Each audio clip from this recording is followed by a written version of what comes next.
apakah tepat Pancasila itu sebagai haluan ideologi negara dalam perspektif materi muatan? Sebelum kita masuk ke ranah yang paling tepat, saya akan menggunakan hukum positif dalam ilmu pengetahuan. Apa itu hukum positif?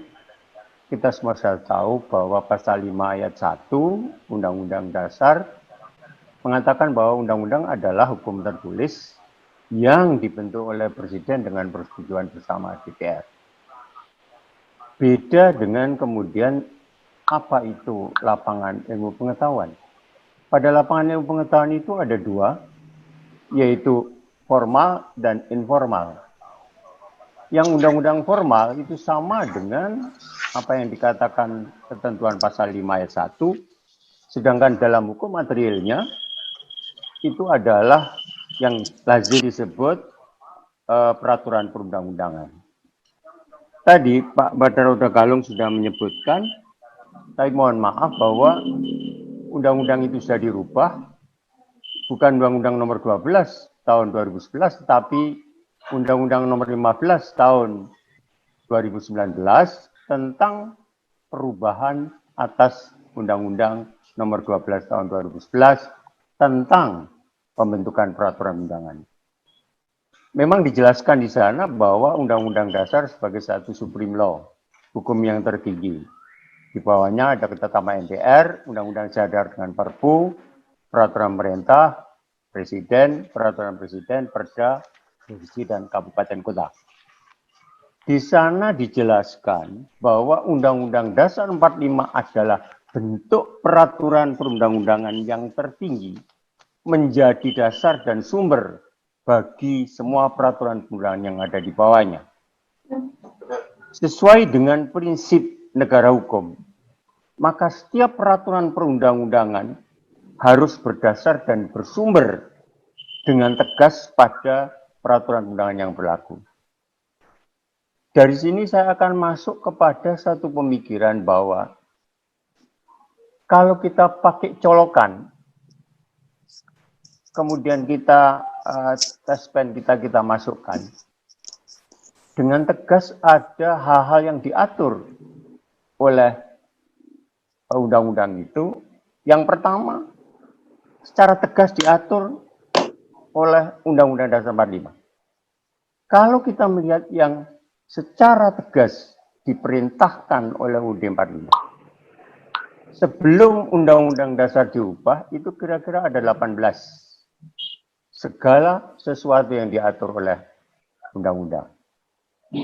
Begitu kita mengalami satu perubahan, Undang-Undang 2002 misalnya, itu sekarang ada 40 colokan, di mana di sana ada 40 yang diatur dengan undang-undang. Dari sini kita bisa melihat, pertanyaannya yang logis adalah, Pancasila diatur atau tidak? Ternyata kita tidak melihat sama sekali hal-hal yang diatur dengan undang-undang.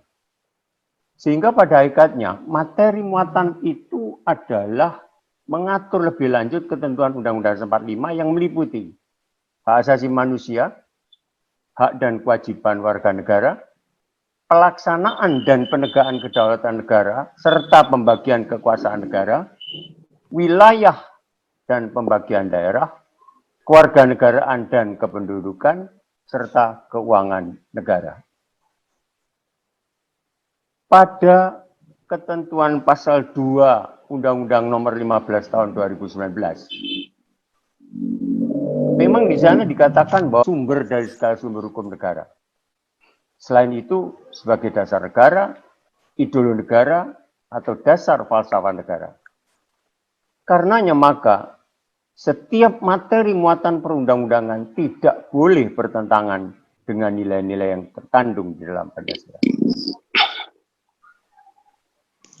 Lebih lanjut, saya masuk pada psikoanalisis tidak dengan menggunakan peraturan perundang-undangan, tapi saya akan menggunakan yang lebih lama, yaitu teorinya Nawiaski.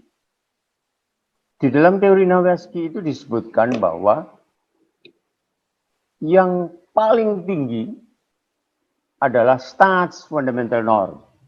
Pancasila adalah satu presuppose yang sudah dibuat oleh masyarakatnya pada waktu itu dan sudah tidak bisa dibuat lagi. Yang nomor dua adalah Staatsgrundgesetz. Staatsgrundgesetz ini kita masukkan batang tubuh atau pasal-pasal UUD 45, ketetapan MPR dan Konvensi Ketatanegaraan. Sedangkan yang ketiga itu adalah Formulgesetz atau undang. Kemudian yang terakhir adalah Verordnung atau Autonome Satzung, yaitu peraturan yang berada di bawahnya. Mari kita melihat Staatsfundamental Norm melangkah satu langkah ada Formulgesetz sebagai undang-undang.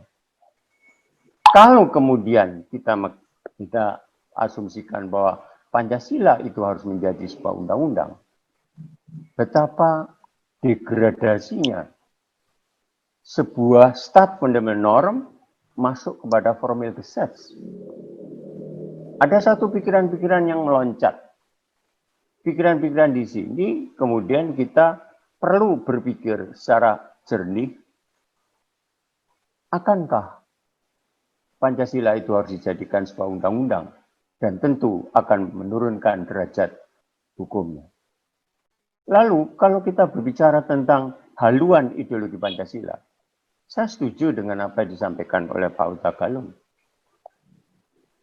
Haluan harus jelas dulu, apa itu haluan.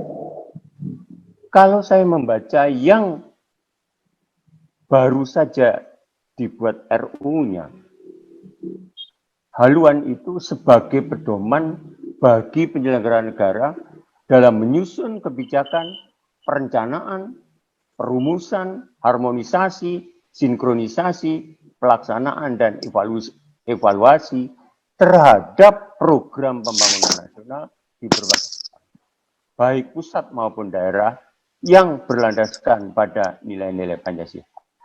Yang kedua, sebagai pedoman bagi setiap warga negara Indonesia dalam kehidupan berbangsa dan bernegara. Tapi mari kita melihat substansinya. Mari kita lihat materi muatan dari pasal demi pasal sampai kepada pasal yang penghabisan. Di sini kita mulai berpikir, akankah kita meloncat-loncat pola berpikir kita? Dari haluan negara, kita rupanya mendegradasi Pancasila. Inilah yang persoalan yang vital bagi kehidupan ketatanegaraan. Maka saya berkali-kali menegaskan bahwa jangan membuat undang-undang itu, jangan membuat Pancasila sebagai Staatsfundamental Norm menjadi terdegradasi menjadi Formulgesetz. Sekian, Assalamualaikum warahmatullahi wabarakatuh.